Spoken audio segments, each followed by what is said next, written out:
Welcome back to another edition of Tuesday's Thought. I am your host, Claudine Wilson.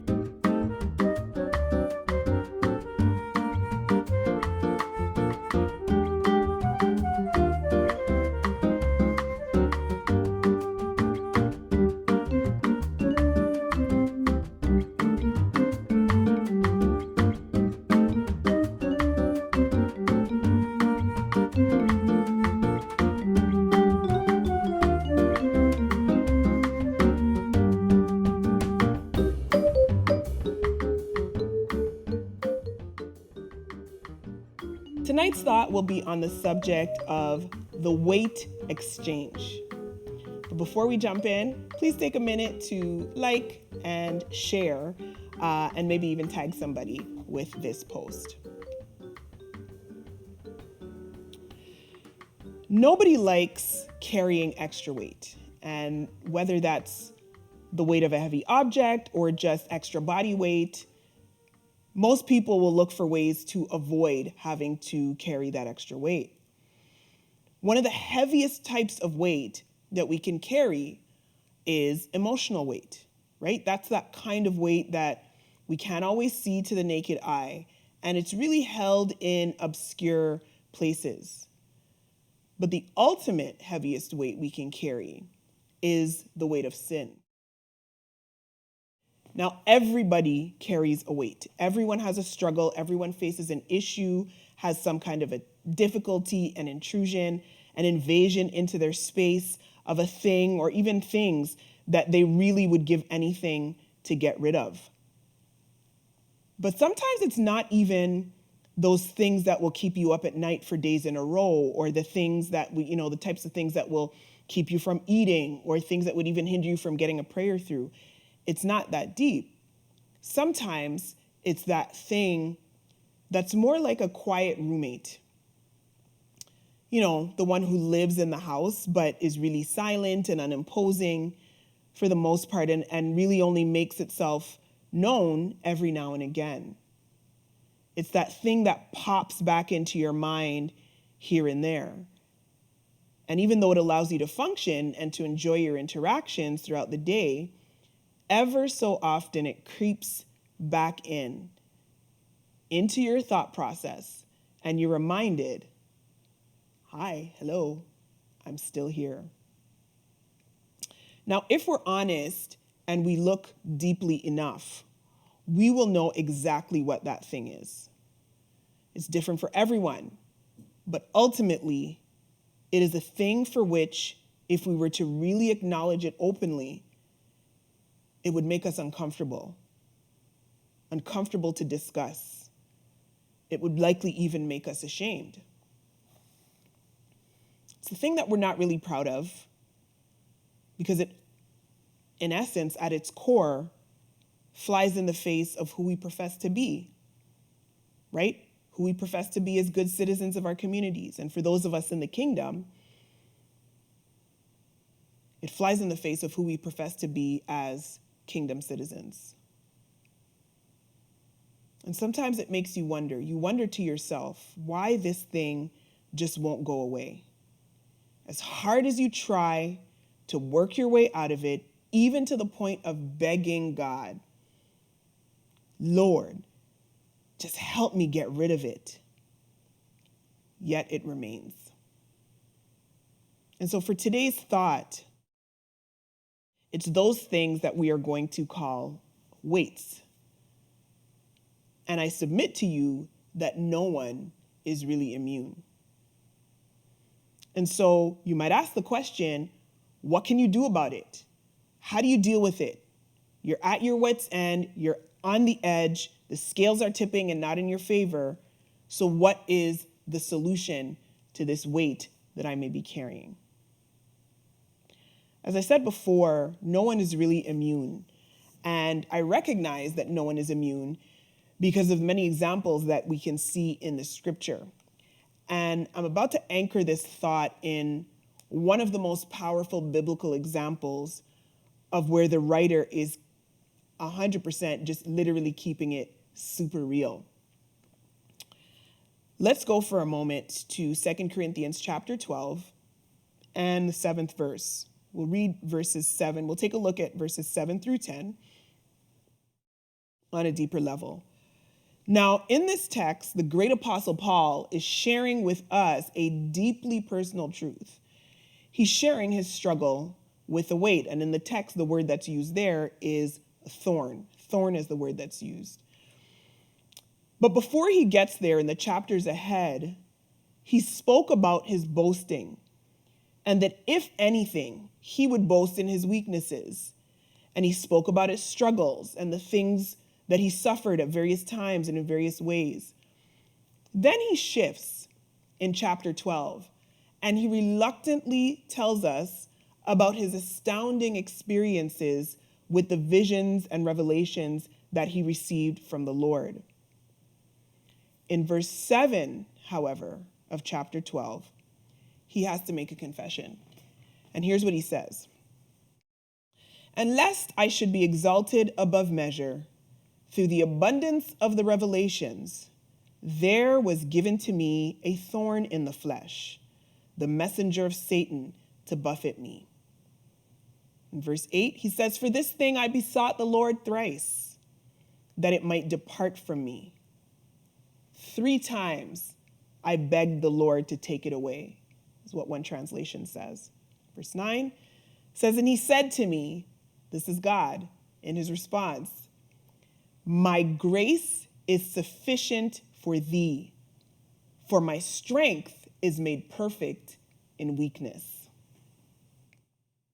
Now, what is remarkable here is that this weight that Paul carried was so serious. It's so serious that he did not even reveal to us the nature of it, but it was significant enough for him to beg God 3 times to take it away. It had to have intensified to bring him to that point.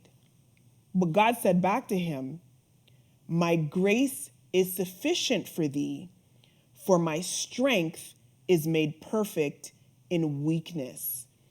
And at the conclusion of this, I'll come back to this in a moment, but when Paul got this answer, he says, most gladly, therefore, will I glory in my infirmities, that the power of Christ may rest upon me.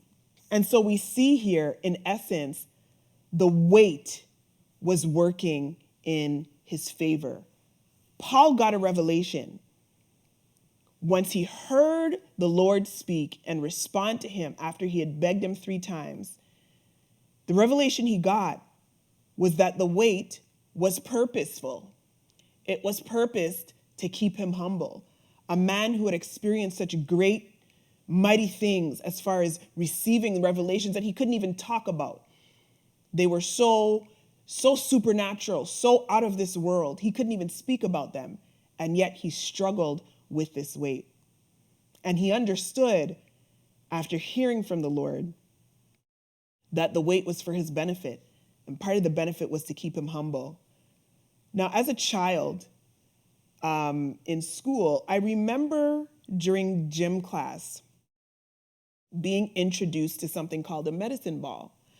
And it was peculiar because it really was not like any other ball that's typically used by children on a playground to play with, right?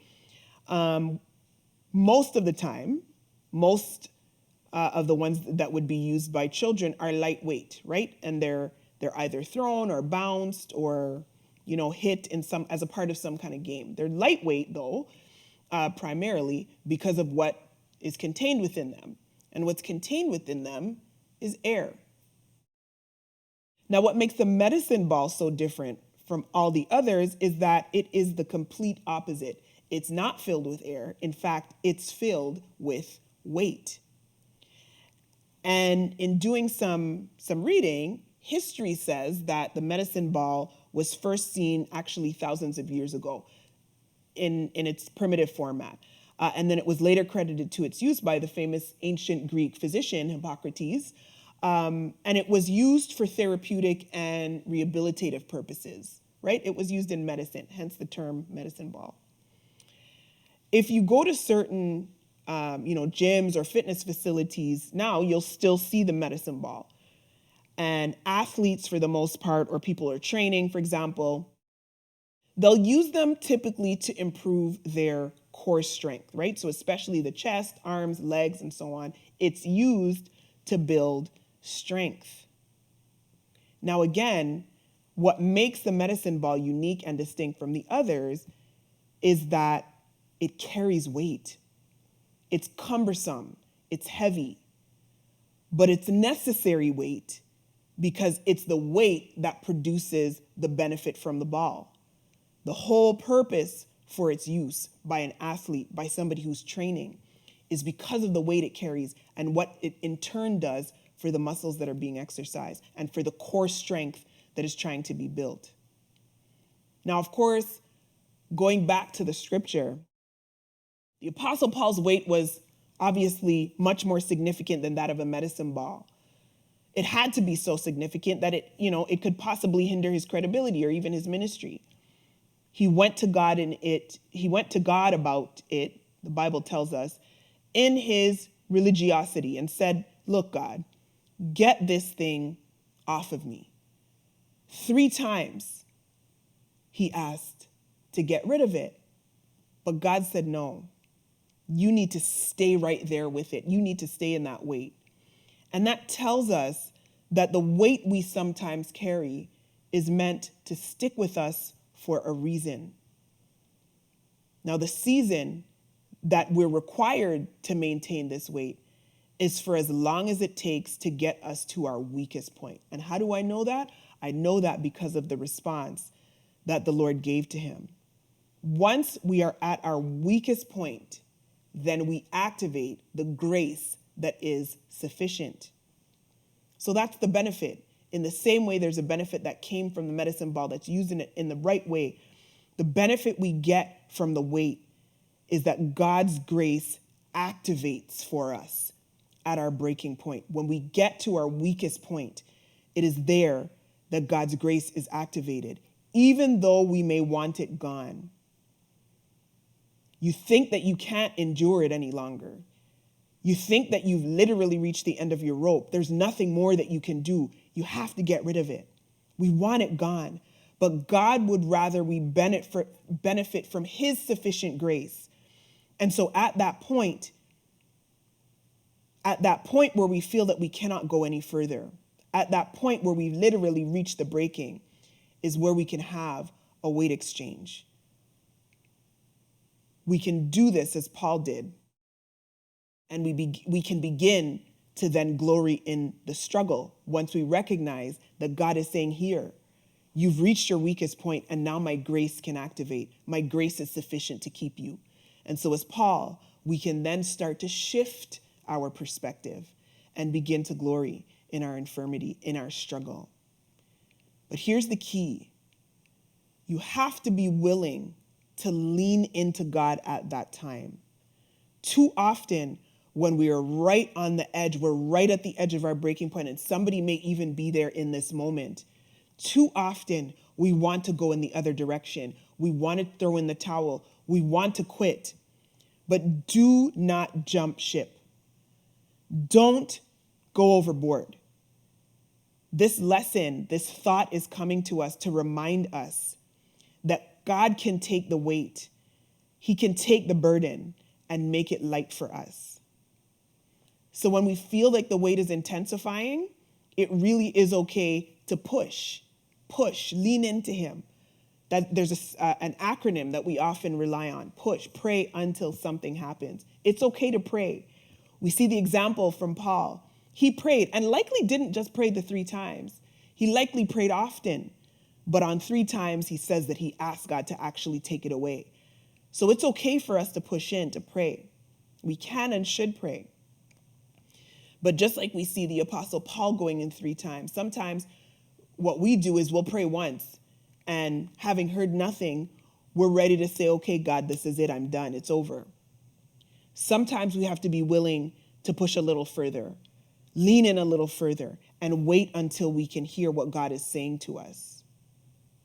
Now, if you're listening, and I'll say this in closing, and you find that your life has been weighted down by some besetting sin, as I said in the opening comment, every one of us carries weight. Every one of us has a struggle.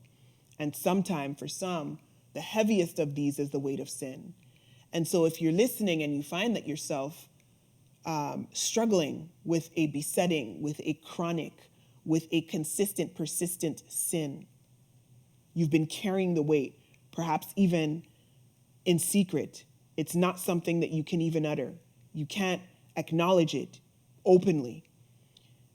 I'm encouraging each and every one tonight that you can take it to the Lord. You can give it to him because he has offered and extended to you a weight exchange in the moment of your weakest time, and that may be in this very minute. You might feel like you are at your weakest point, but it is not over. There is hope for you. Lean into Christ and allow him to let his sufficient grace take the weight. My prayer tonight is that as you listen to these words, something will indeed activate and propel you to go to your source, the source of all things, the source of all peace, the source of all comfort, the source of all joy. Lean into him at his invitation and let his grace be enough.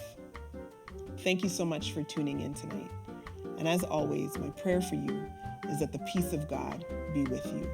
God bless you. Until next time.